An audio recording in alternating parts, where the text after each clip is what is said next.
Contribution of Elie Metchnikoff in biological science. ठीक है, Eli मेचनिकॉफ के क्या कंट्रीब्यूशन रहे हैं बायोलॉजिकल साइंस में, आइए जानते हैं।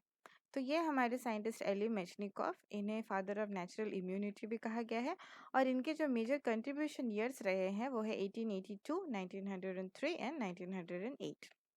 ओके, सो 1882 में उन्होंने दिया था फैगोसाइटोसिस को डिस्कवर किया था 1882 में। 1903 में उन्होंने कॉइन किया था the term gerontology which is the study of ageing. 1908 में उन्होंने फाउंडेशन ले किया था ऑफ इनेट इम्यूनिटी, और नोबेल प्राइज भी विन किया था along with Paul Ehrlich. Okay, अब थोड़ा डिटेल्स में जानते हैं। सो 1882 में उन्होंने डिस्कवर किया था फैगोसाइटोसिस।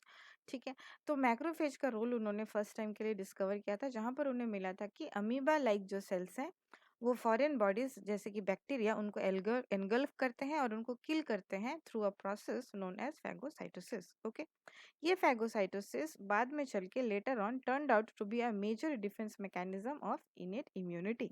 इनेट इम्यूनिटी में बहुत बड़ा योगदान इनका रहा है बाद में चल के फैगोसाइटोसिस का। ठीक है, इसके बाद इन्होंने कॉन्सेप्ट जो है सेल मीडिएटेड इम्यूनिटी का कॉन्सेप्ट का फाउंडेशन भी इन्होंने दिया था 1882 में।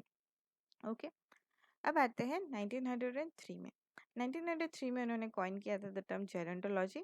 इन्होंने सबसे पहला स्टडी किया था on the theories of ageing, और इनका थ्योरी भी फर्स्ट टाइम के लिए इन्होंने ही दिया था, और प्रमोट किया था utilisation of lactic acid bacteria for longevity and wellbeing. Longevity और वेलबींग के लिए लैक्टिक एसिड बैक्टीरिया का यूसेज एज अ प्रोबायोटिक, ये जो कॉन्सेप्ट था ये भी इन्होंने प्रमोट किया था और लाया भी था इन्होंने ही।